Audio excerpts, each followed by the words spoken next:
Alright everybody, how you doing? This is Rob from my channel Smirking Gun Reviews, and we're doing something that I didn't think I would do. I say this a lot actually, I think. Some things that I give a chance to.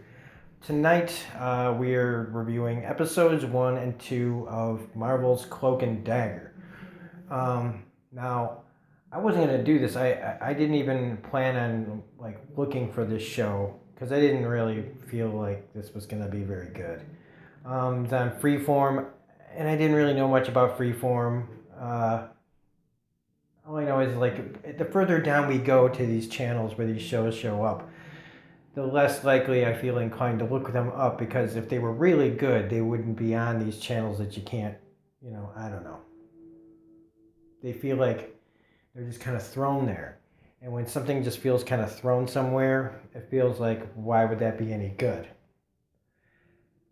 But so when the first two episodes came on Hulu, and so I was like, well, screw it. I have Hulu. It's free to watch these two episodes. So why not watch it, see what you think?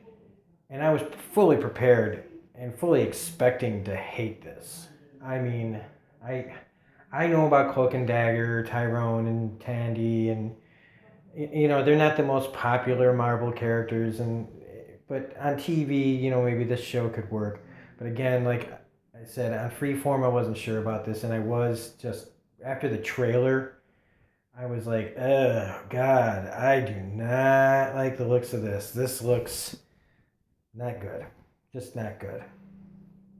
So I was really surprised that I like this show so far. The first two episodes, First Light and Suicide Sprints, I think it's called. I didn't dislike this really. It has its problems. I have a few issues with it, but it is not what I thought it was going to be at all. It is a lot more adult and dark than I expected. I guess from the trailer, I took it to be a very, again, just teenage drama show with some superpowers. I always kind of say Dawson's Creek. I really give it to Dawson's Creek a lot, but or any CW show where the relationships, the people wanting to be in love and all this crap, all the things that take away from the actual show. Like, I was expecting this to be Cloak and Dagger, but just really watered down to the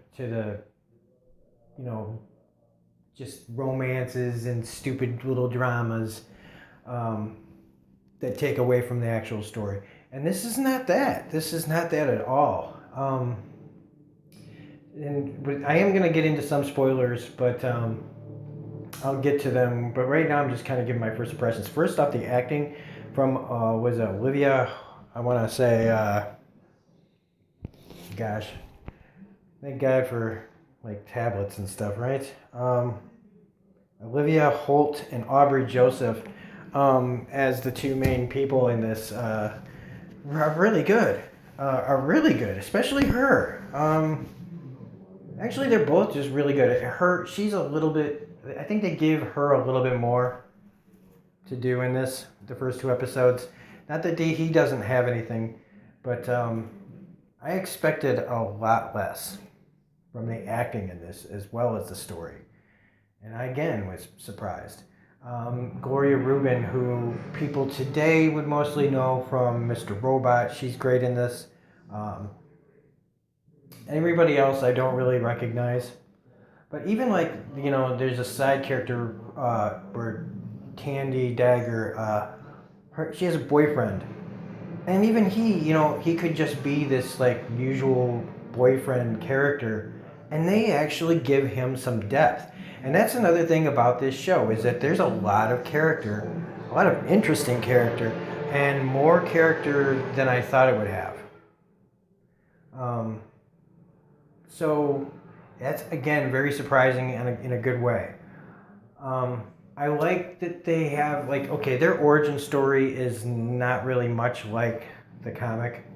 I mean, she, yes, like in the comic, comes from upper class, um, but like, and without going into what happens in the comic, it doesn't, the way they get their powers is not the way it happens in this. In this, it's something that has to do with the Roxxon Corporation, which a lot of, is known throughout the Marvel comic universe and is getting more known in the television and MCU, I think, a little bit.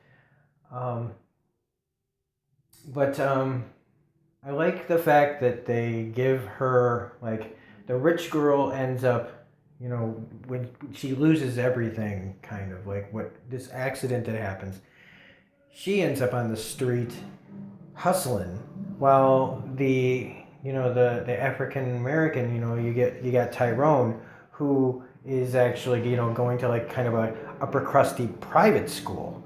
So it's kind of an interesting role reversal, where these two characters end up as the years have gone on from this accident that happened when they were kids, and how this series of events that have taken place with Tyrone's brother getting killed and Tandy's father getting killed, and this accident that happens, and how their lives are really kind of reversed a little bit, which is very interesting, and that I did not expect them to go that route. As far as, like, their powers, there's really not much to be said about them in the first two episodes, especially hers. Yes, there is a scene where her dagger power comes out, and there's a little bit more with the darkness, that his powers are, and his powers are fucking badass. By the way, I can't wait to see how they develop this darkness. And I'm not gonna go into all those details and, like, bore everybody with comic book, like, stuff. I'll save that for my comic book reviews and things like that. But his powers are pretty damn awesome, and I can't wait to see how they develop their powers as the show goes on. But right now, it's pretty limited. They are nowhere near this yet. Not even close. And that could be to the show's detriment, but I feel like that the importance of the character development takes precedent over just being flashy with the powers right away. The confusion about their powers is kind of integral to, I think, the story progression. One thing that did bug me was the constant flashbacks, where they touch and things like that. I was never sure if this was a flashback or part of their powers. I don't remember their powers being, like, I know they're kind of linked, but these forced, like, flashbacks that keep happening, it kind of took me out of it a little bit, and it kind of was confusing as to why this keeps happening. But maybe that's just me. So I don't know. That was pretty much the only real thing that I didn't really like about it, was those things. Also, I mean, the basketball game. And we're gonna get into some spoilers. Like, this basketball game, that's like the worst called basketball game I've ever seen. I mean, this kid's getting smacked around like crazy and no one's saying anything. And I know it's supposed to have to do with, like, with the story progression, but that's a pretty goddamn ridiculous way of, showing what's, the importance of the character's development in his anger and stuff. It's just kind of weird, and I think they could have done it a different way.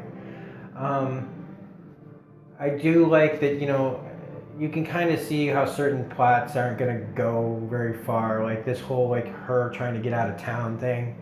Kind of felt like if you kind of know that she's not really going to leave town, then this whole chase for the money thing kind of feels a little like falls flat, because she's not going nowhere. So you kind of feel like the whole plot, the whole little plan that they have to get out of, to get her new identity out of town for killing or whatever. Is that guy dead? And man, I know she stabbed him, but, like, there's only blood on this little bit, so he got stabbed, like, and that's it? He died? Anyway. She had to leave town, and it just feels like there's a lack of tension there when you know that she's not going anywhere, it's not going to work out. But in the end, I was enthralled with the way that the story was being told and the characters and how it slowly built up. And again, I really like her a lot, and him. I want to see a little bit more of him, because kind of one note thing about him chasing down this detective that killed his brother. And it's not an uninteresting story. It's just the revenge kind of plot has been done to death. And so it's just not very original. And it's not, and what's happening in this is not very original as it goes on. Her story of just trying to struggle with her own life after what happened, and just feeling like the walls closing in and the things with their powers and making it rougher. I feel like that's a lot more, I don't know, I'm not going to say original, but it's just a much more interesting story. So hopefully we can get past this cop thing. But it was kind of cool where he, his not being able to control the cloak abilities yet. I'm going to see where that goes. This isn't, this is a review, but I'm not going to go through everything, because I really do think you need to see it to appreciate it. And if you have seen it, you already know what I'm talking about. So that's pretty much it. If depending on the views I get for this video, which I at this point I could not even think to how many reviews I would get. I do think this is good. I do think it's worth checking out, and I am very pleasantly surprised that I can't wait to see the next episodes. So hopefully, this does get some views, and I get to make more. I feel like making more reviews for this show and getting more depth. And since this wasn't planned, to review this show, hopefully people, like this. So if you did like this video, hit the like button. If you're not a subscriber, please subscribe. It's great. We are at 87 subscribers. When we reach 100, we will be doing a contest. I like to do a contest every 25 subscribers. So we only need like 13 to get to 100. So if you like this video, share this video with your friends. If you think you might have some friends who'd like to listen to this dumbass. And we've got other videos coming up. I am behind on my comic reviews. The Handmaid's Tale I just put up a couple days ago. Westworld's on Sundays. I didn't do a Legion video because, again, I tend to, I've been like leaning away from making videos for shows that nobody watches my reviews for. So I'm gonna wait until next week's finale to do a review of Legion. But yeah. So anyway, again, check out this show if you. I really do think it's pretty good. And I'm rambling now. So this is Rob from my channel, Smirking Gun Reviews. And I hope you watch this video, and I hope you like this video. And we will see you on the next one. Have a good one. Bye.